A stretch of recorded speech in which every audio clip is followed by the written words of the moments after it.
Hi guys, T finance में आपका स्वागत है। और ये चैनल मैंने बनाया है कि मैं सारे फाइनेंशियल टॉपिक इस चैनल पे कवर करूं।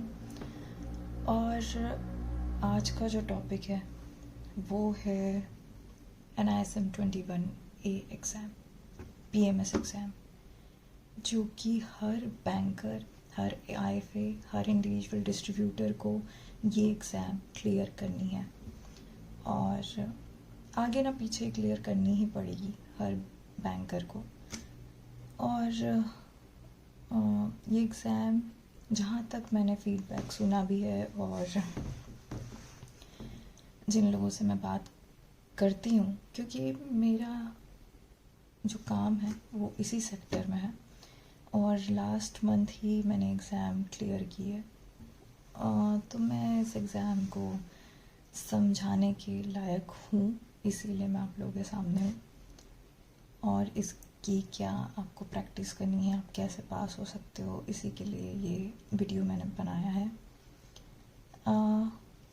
सबसे पहले तो आपको ये देखना होगा कि ये एक इजी एग्ज़ाम नहीं है 5A की तरह, जो आपने म्यूचुअल फंड के एग्ज़ाम जैसे आप देते हैं कि पढ़ के और 50% ले आए आप और विथ नो नेगेटिव मार्किंग, तो आप पूरा पेपर सॉल्व कर सकते हो बिना किसी सोच के कि हाँ ये गलत भी हुआ तो क्या है, इसमें कोई नेगेटिव मार्किंग तो है नहीं, तो आप आराम से इसमें पास हो सकते हो। But 21A exam it's not like that. आप बिना पढ़े तो इसको पास नहीं कर पाएंगे, आपको पढ़ना ही पड़ेगा।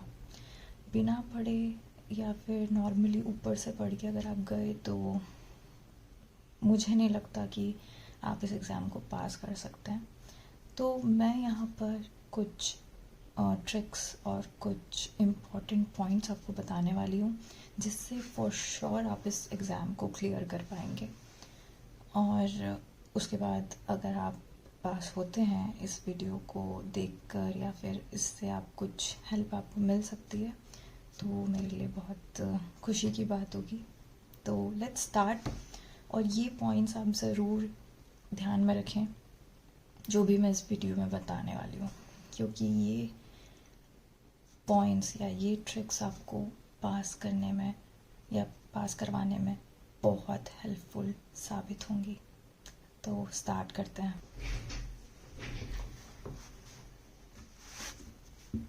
तो आपको सबसे पहले ध्यान रखना है कि ये एग्ज़ाम कैसे डिज़ाइन हुई है। तो इसमें 80 मल्टीपल चॉइस क्वेश्चंस हैं और 3 केस स्टडीज़ है इसमें। तो 80 मल्टीपल चॉइस क्वेश्चंस होंगे और जो 15 क्वेश्चंस होंगे वो केस स्टडीज़ में रहेंगे, केस स्टडी के अंदर जो उसके ऊपर बेस रहेंगे। तो ये देख लें आप कि 80 क्वेश्चन तो आपको करने ही है, उसके अलावा आपको केस स्टडी में, हर केस स्टडी में 5-5 क्वेश्चंस आएंगे। तो जो 2 केस स्टडीज़ हैं उसमें 1-1 नंबर के क्वेश्चन होंगे 5, और जो एक केस स्टडी है, टोटल 3 केस स्टडी है, तो उसमें से जो एक केस स्टडी होगी उसमें भी 5 क्वेश्चंस होंगे पर 2-2 नंबर के होंगे। तो वो आपको एक तरीके से प्लस पॉइंट है कि अगर आप एक क्वेश्चन भी सही करते हैं तो आपको सीधे 2 नंबर मिलेंगे उसमें। तो केस स्टडी तो आपको बिल्कुल छोड़ना ही नहीं है किसी भी हालत में। और अगर आप सोच रहे हैं कि यार केस स्टडी अगर मैं छोड़ देता हूँ या देती हूँ तो क्या फ़र्क पड़ेगा, मतलब 80 क्वेश्चंस में से भी अगर मैं 65 सही कर लूँ तो भी तो मैं पास हो सकती हूँ या हो सकता हूँ, पर बहुत ही गलत स्ट्रैटेजी रहेगी आपकी, क्योंकि जो मल्टीपल चॉइस क्वेश्चन इसमें आते हैं वो बहुत ही ज़्यादा एक तरीके से आपको उलझाने वाले क्वेश्चंस रहेंगे। और उसमें ऐसे क्वेश्चंस रहेंगे जो आपको लगेगा कि यार ये चारों जो ऑप्शंस हैं उसमें से बहुत ही ज़्यादा सिमिलर हैं चॉइसेस, और उसमें फिर आप गलती मोस्ट ऑफ द क्वेश्चंस में कर सकते हैं, क्योंकि थ्योरेटिकल काफ़ी ज़्यादा कंफ्यूजिंग होता है और आपको लगता है कि ये भी सही है, ये भी सही है, तो उसको करने में आपको ज़्यादा मतलब डिफ़िकल्टी फेस होगी आपके लिए। तो केस स्टडी तो फॉर श्योर आप करके जाइए, क्योंकि विदाउट केस स्टडी सॉल्व किए आई डोंट थिंक आपको, अगर केस स्टडी आप थ्योरेटिकल आप न्यूमेरिकल करके नहीं जा रहे हैं और सब सिर्फ थ्योरी करके जा रहे हैं, तो भी आप केस स्टडी की थ्योरी एटलीस्ट करके आएँ। और मैं तो कहूँगी कि जो पेपर आता है उसमें न्यूमेरिकल भी पूछे जाते हैं, और मैं आपको बताती हूँ कौन कौन से न्यूमेरिकल आपको इस एग्ज़ाम में पूछे जाएंगे और आपको कौन कौन से न्यूमेरिकल करना है। तो इसमें आपको बीटा सॉल्व करते आना चाहिए, नॉमिनल रेट निकालते आना चाहिए। आप चाहें तो राइट डाउन करके लिख सकते हैं, आज सेव कर सकते हैं इस वीडियो को। तो बीटा निकालते आना चाहिए, नॉमिनल रेट निकालते आना चाहिए, CAPM निकालते आना चाहिए आपको। इसमें आपको कैपिटल गेन निकालते आना चाहिए, यील्ड निकालते आना चाहिए। ये मोस्ट ऑफ द क्वेश्चंस आपको आ सकते हैं। और रिटर्न, पोर्टफोलियो रिटर्न निकालते आना चाहिए, शार्प रेशियो, ट्रेनर रेशियो, ये सारे फॉर्मूलाज आपको 7th चैप्टर में मिल जाएंगे। जितने फॉर्मूलाज हैं वो सारे आप याद कर लीजिए, क्योंकि एक बार फॉर्मूला याद है आपको तो आप उस पे अपने जो न्यूमेरिकल्स में जो कि नंबर्स दिए जाते हैं वो फिर आपको पुटअप करते आ जाएगा।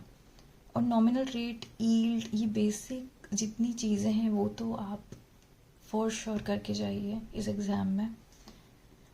तो ये ऐसा इसका पूरा स्ट्रक्चर एग्ज़ाम का कि 80 क्वेश्चंस तो आपको आएंगे, उसमें से भी आपको कुछ कुछ न्यूमेरिकल्स बीच बीच में आएंगे सॉल्व करने के लिए।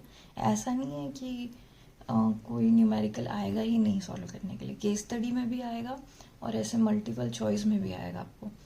तो वो तो फॉर श्योर आपका सही निकल सकता है अगर आपको फॉर्मूला पता है। तो मैं आपसे फिर से बोल रही हूँ कि फॉर्मूला तो आप बिल्कुल करके जाइए याद। और इसमें NISM में जब भी आप अनरोल करते हो तो एक वर्कबुक जनरेट होती है, तो उस वर्कबुक को आप डाउनलोड कर लो और उस वर्कबुक के 7 से लेके 12 तक जो चैप्टर है वो आप ज़रूर पढ़िए, क्योंकि उसमें से ही आधे ज़्यादा पेपर आने वाला है आपके पास में। तो वो आप ज़रूर कर लीजिए। और ये जो मैंने न्यूमेरिकल बोले हैं ये आप ज़रूर करके आना, क्योंकि आपको अगर एक केस स्टडी में 5 क्वेश्चन 2-2 नंबर के हैं और अगर 1-2 भी सही निकल गए तो 4 नंबर आपको वहीं से मिलेंगे। तो ये अब और भी ट्रिक्स हैं, जैसे कि आप अपना क्वेश्चन अगर केयरफुली पढ़ेंगे, थ्योरेटिकल खासकर, तो अगर एक एक क्वेश्चन आप ध्यान से पढ़ेंगे ना तो आप इजीली वो आंसर लगा सकते हैं, क्योंकि थोड़ा ट्रिकी है, सीधे सीधे सवाल नहीं, कुछ घुमा फिरा के सवाल पूछे जाएंगे। तो अच्छे से अगर पढ़ेंगे तो बहुत सारे इजी क्वेश्चन भी रहते हैं उसमें, कम से कम 10 क्वेश्चन ऐसे होंगे जो कि हाँ आपको आपकी डेली लाइफ में आप ये यूज़ करते होंगे और आपको वो इजीली आ भी जाएंगे अगर आप अच्छे से पढ़ेंगे क्वेश्चंस। तो अब ऐसा है कि आपको आंसर करना है इजी क्वेश्चन पहले, और फिर आपको अगर कोई डाउटफुल क्वेश्चन लग रहा है या आप सॉल्व कर रहे हैं अपना पेपर और आपको कोई डाउट्स आ रहे हैं किसी क्वेश्चन में, तो उसको प्लीज़ आप मत सॉल्व कीजिए, क्योंकि अगर आप ऐसे तुक्का मारते हुए लगाते गए तो फिर तो भगवान ही बचा पाएगा। तो जो कॉन्फिडेंस है आपको जिस क्वेश्चन पे, वो क्वेश्चन ही आप सॉल्व कीजिए। और जो डाउटफुल है, जो आपको बिल्कुल भी नहीं आ रहा, प्लीज़ उसको सॉल्व मत कीजिए, वो रहने दीजिए आप। तो अगर आप पूरा पेपर में से 15 क्वेश्चन नहीं भी करके आते हैं तो चलेगा, क्योंकि वो आपको नहीं आते थे, बिल्कुल भी नहीं आते थे, तो आप प्लीज़ उसको अटेम्प्ट ना करो। मेरा तो यही सजेशन रहेगा।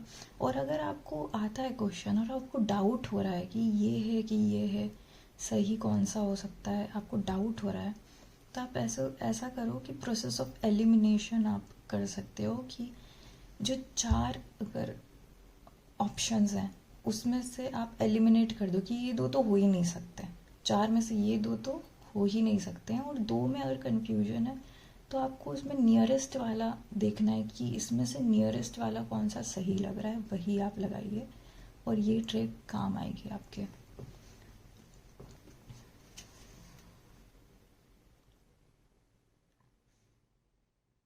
अब इसमें जो नेगेटिव मार्किंग है वो 0.25 है। तो अगर 1 नंबर तब कटेगा जब आपके 4 गलत होंगे। तो इसमें ये है कि जो आपको आ रहा है ना, थोड़ा भी आ रहा है जो क्वेश्चन, और जो मैंने बताया प्रोसेस ऑफ एलिमिनेशन, वो करके आप वो अटेम्प्ट कर सकते हैं। बट आपको अगर बिल्कुल भी नहीं आ रहा है कोई क्वेश्चन तो उसको फिर करने से कोई भी मतलब नहीं है, क्योंकि आपको अगर कॉन्सेप्ट नहीं पता है उस क्वेश्चन का, आपको पता ही नहीं है कि ये क्या हो सकता है, तो फिर आप उसको एलिमिनेट कर दो, आप उसको ब्लैंक छोड़ दो, उसको आप सॉल्व करने का ट्राई मत करो। और आप ज़्यादा टाइम अगर एक क्वेश्चन पे देंगे तो वो आपके लिए एक तरीके से डिसएडवांटेज होगा। तो एक क्वेश्चन पे ज़्यादा टाइम ना देते हुए जो आपको आ रहे हैं उन क्वेश्चंस पे दीजिए।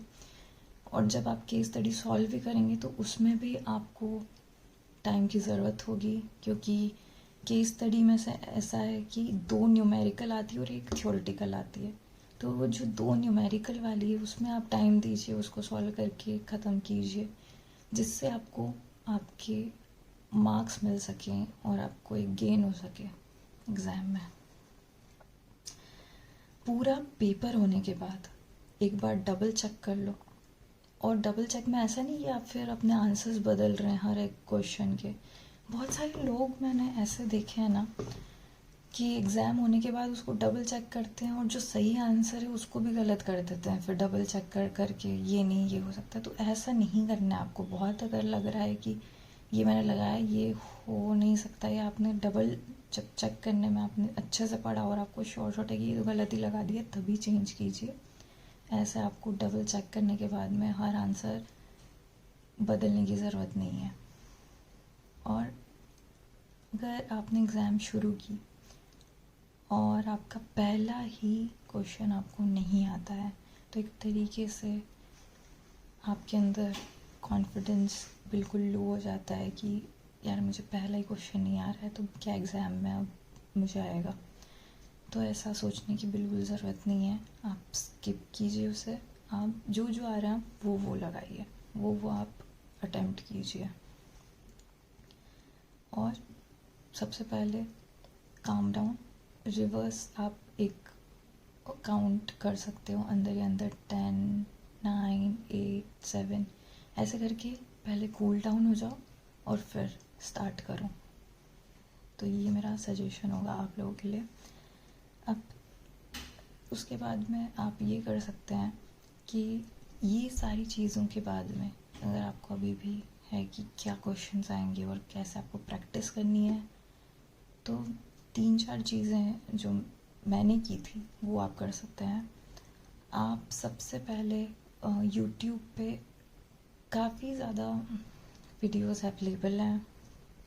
NISM 21A एग्ज़ाम को चैप्टर वाइज समझाया गया है, तो आप वो एक बार अपने नोट्स बना सकते हैं, पहला तरीका।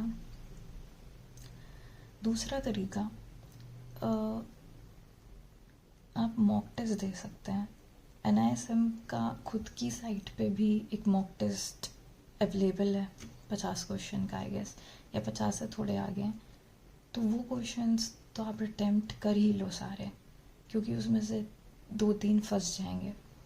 तो मॉक टेस्ट जितने अवेलेबल हैं यूट्यूब पे या फिर बाहर NISM की साइट का जो मॉक टेस्ट है वो तो आपको देना ही है।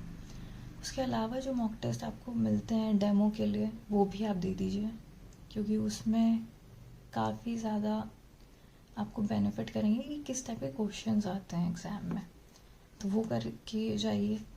इसके बाद में अगर आप बहुत अच्छे से और प्रिपेयर करना चाहते हैं तो मेरा सजेशन है कि आप पासपोर्ट श्योर लीजिए। पासपोर्ट श्योर एक ऐसा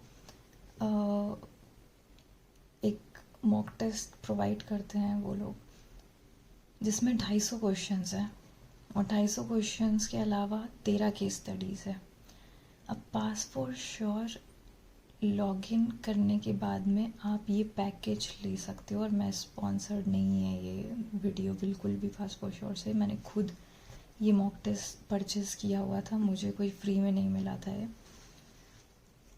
तो ये आपको 1 महीने का आप पैकेज ले सकते हो, कुछ 800 रुपये का पड़ेगा, और ये जो 1 महीने के लिए भी और 10 दिन के लिए भी है, तो आप 10 दिन का भी ले सकते हो 500 समथिंग में।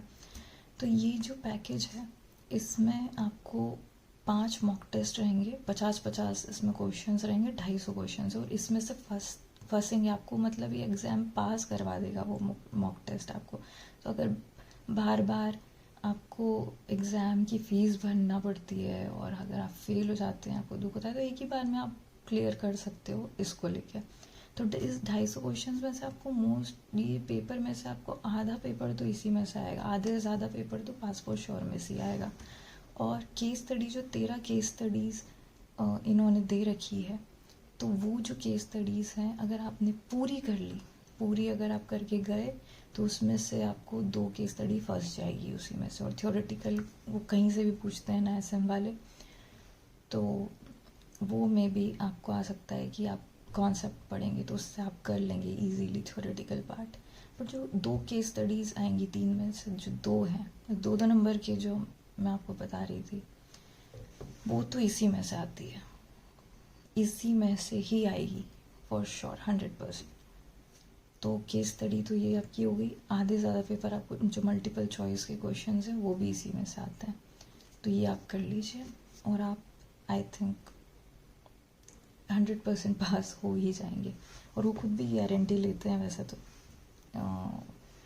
पास करवाने की। तो वो एक तरीका है जो आप ये भी कर सकते हैं इन चीज़ों के अलावा जो मैंने बताया आपको। और अगर आप चाहते हैं कि मैं केस स्टडी भी आपको थोड़ी बताऊं कि कैसे कैसे आप केस स्टडी सॉल्व कर सकते हैं और इजी वे क्या है, तो वो भी मैं आपको बता दूंगी। बट इस वीडियो में आई थिंक इतना ही है, और सारी चीज़ें मैंने आपको बता चुकी हूँ, और ऐसे ही आपको तैयारी करनी है जितना मैंने बताया है। आई होप कि आप लोग अब 21A NISM PMS exam pass कर लेंगे।